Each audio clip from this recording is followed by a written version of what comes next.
It's golf the old-fashioned way. Okay. The time period outfits may be the first thing to catch your eye, but the National Hickory Championship is more about the approach to the game. Shot. The players use original 19th century or replica wood shaft clubs. Wow, pretty out of that. It's a challenge and a treat to be able to play with this stuff. There you And balls reminiscent of the era.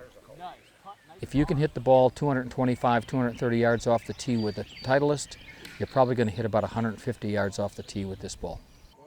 They strike from sand tees, carry their own clubs without the benefit of a bag, and follow the rules from the late 1800s. What a shot. What a shot. I'm a lousy golfer, and when you play hickory you have lots of excuses for being a bad golfer. We don't have attitudes. Don't go any further, right, you Charlie? We just have elation when the ball goes in the general direction it's supposed to. Sometimes you're certain there is no sweet spot on these clubs, so you have to hit them pretty perfect for it to go anywhere. Almost like a hammer hitting a brick or something. You know, in one respect, you know, it's just a different sound altogether. Clicking type of sound as opposed to the sound you get off a modern club. If you're going to go to all this trouble to be true to the roots of the game, you might as well play on a course tailor-made for the time period as well. Oakhurst Links in Greenbrier County, West Virginia. The oldest golf course in America on the original piece of ground that was laid out then is currently still the golf course that these gentlemen play today. This course is really the only course in the world that's set up to play 19th century golf and nothing but 19th century golf, because most golf courses, you know, try and stay modern, try and stay, marketable to the public, and this is the antithesis of that. The greens here are the length of the grass is about the same as fairway grass on today's course. But it's the knickers, kilts, and ties that the gentlemen wear, and the long dresses on the ladies that make it not all that difficult to imagine you're getting an accurate slice of life from 1890. We're trying to make it as authentic as possible.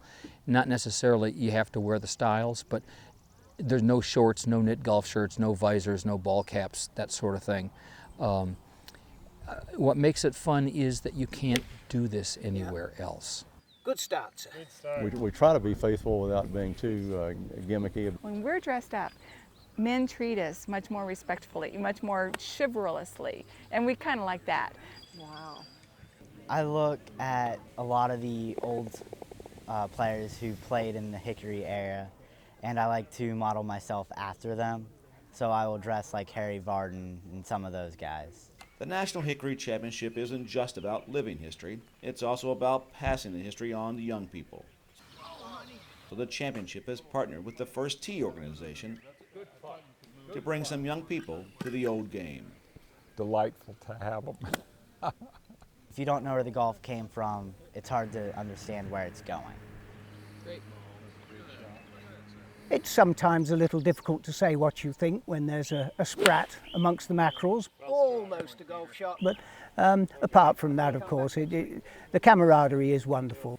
And I think that's probably the most gratifying part of the thing, is that youngsters can find excitement and interest and intrigue by this kind of sport.